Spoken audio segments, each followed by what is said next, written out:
ኢትዮጵያ በቀጠናው ከፍተኛ የገቢ ግብር በመጣል ሶስተኛ ደረጃ ላይ መቀመጧ ተሰማ።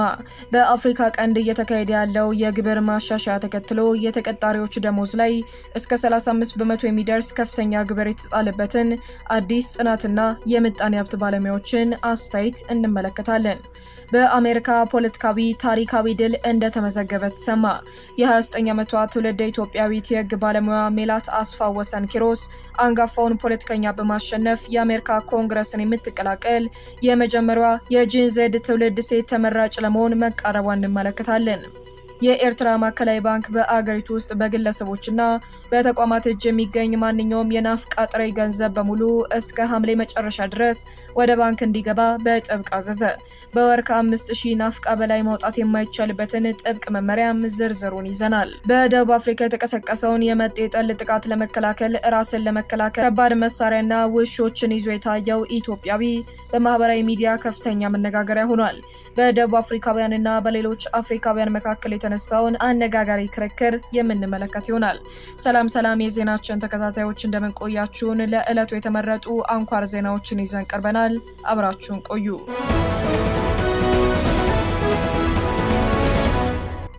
የ29 ዓመቷ ትውልደ ኢትዮጵያዊትና የህግ ባለሙያ ሜላት አስፋው ወሰን ኪሮስ በኮሎራዶ ግዛት በተካሄደው የዲሞክራቲክ ፓርቲ የመጀመሪያ ደረጃ የኮንግረስ እጩነት ምርጫ የ15 ዘመን ተመራጩን አንጋፋ ፖለቲከኛ በማሸነፍ ታሪካዊ ድል አስመዝግባለች። ዲስትሪክቱ ሙሉ በሙሉ የፓርቲው ጠንካራ ይዞታ በመሆኑ ሜላት በመጪው ምርጫ አሸንፋ የአሜሪካ ኮንግረስን የምትቀላቀል የመጀመሪያዋ የጂን ዜድ ትውልድ ሴት ተመራጭ እንደምትሆን በእርግጠኝነት ይጠበቃል። ዘመሟ ዲሞክራቲክ ሶሻሊስቷ ሜላት ለአይሁድ መንግስት የሚሰጠውን የአሜሪካ ወታደራዊ እርዳታ ማቆምን ጨምሮ ጠንካራ የፖሊሲ አቋሞችን እንደምታራምድ ተነግሯል።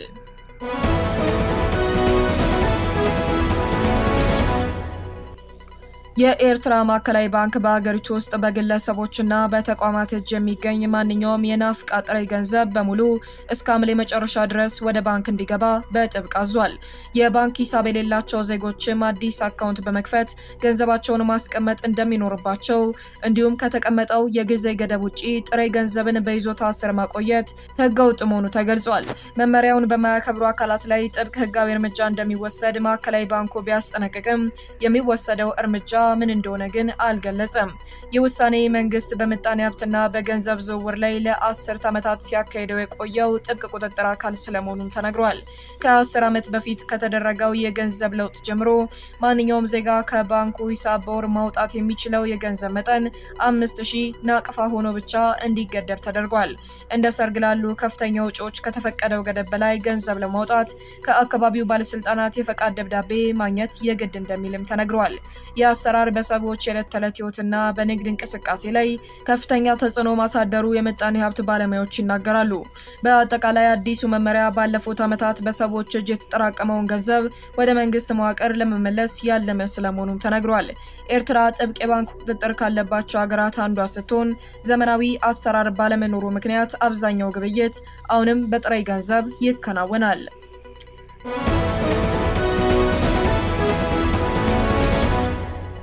በደቡብ አፍሪካ የተቀሰቀሰውን የመጤ ጠል ጥቃት ለመከላከል አንድ ኢትዮጵያዊ ነው የተባለ ግለሰብ ከባድ የጦር መሳሪያና ውሾችን ይዞ መታየቱ በማህበራዊ ሚዲያ ከፍተኛ ክርክርን አስነስቷል። በርካታ ደቡብ አፍሪካውያን ድርጊቱን የሽብርተኝነት ተግባር በማለት ግለሰቡ በአስቸኳይ እንዲታሰርና ከሀገር እንዲባረር እየጠየቁ ስለመሆኑም ተሰምቷል። በአንጻሩ የሌሎች የአፍሪካ ሀገራት ዜጎች ግለሰቡ ንብረቱንና ህይወቱን የመከላከል ሙሉ መብት እንዳለው በመጥቀስ ድርጊቱን ደግፈውታል።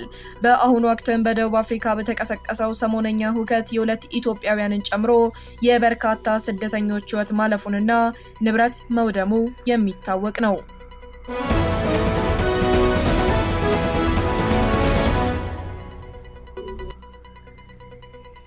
ኢትዮጵያ በቀጠናው ከፍተኛ የገቢ ግብር በመጣል ሶስተኛ ደረጃ ላይ ተቀመጠች። በአፍሪካ ቀንድ እየተካሄደ ያለውን መጠነ ሰፊ የፋይናንስና የግብር ማሻሻያ ተከትሎ ኢትዮጵያ በምስራቅ አፍሪካ ከሚገኙ ሀገራት መካከል በተቀጣሪ ሰራተኞች ደሞዝ ላይ ከፍተኛ ግብር በመጣል ሶስተኛ ሀገር መሆኗ ታውቋል። የቀጠናው የቅጥር ገቢ ወይንም PAYE ተመን ያነጻጸረው አዲስ ጥናት እንደሚያሳየው የገቢዎች ሚኒስቴር ከፍተኛውን የግብር ተመን 35% አድርሶ እየተገበረ ይገኛል። ይህም ግልጽ የሆነ ከፍተኛ የግብር ጫና ካለባትና 40 በመቶ ከምትከፍለው ኡጋንዳ እንዲሁም 35 በመቶ የመጨረሻ የግብር ተመን ካላትና ተጨማሪ ልዩ ታክሶችን ከምትጥለው ኬንያ ቀጥሎ ኢትዮጵያን በሶስተኛ ደረጃ ላይ አስቀምጧታል። ይህ ደረጃ የመጣው ኢትዮጵያ እንደ አውሮፓውያን አቆጣጠር በሐምሌ 2025 እያከናወነችውን አጠቃላይ የግብር ማሻሻያ ተከትሎ ሲሆን መንግስት ቀደም ሲል በሀገር ቁጥጥር ስር የነበረውን የኢኮኖሚ ሞዴል ወደ ነጻ ገበያ ለመቀየር በሚያደርገው ሽግግር የመሰረተ ልማት ጉድለቶችን ለመሙላትና የኢትዮጵያን ብር ለማረጋጋት መደበኛ ተቀጣሪዎችን ዋነኛ የገቢ ምንጭ አድርገዋል።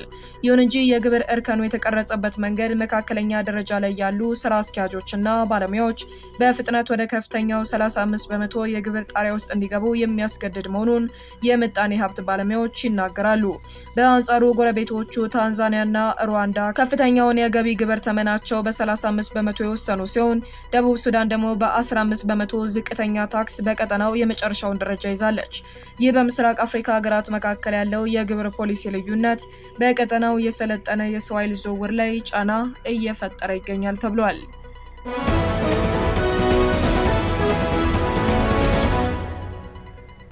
ለሰዓቱ ያዝናቸው አንኳር ዜናዎቹን ወደ እናንተ ያደረስን። በሌሎች የዜና ጉዳዮች እስከምንገናኝ ድረስ ሰላምና ጤና ለሀገራችን። መልካም ጊዜ።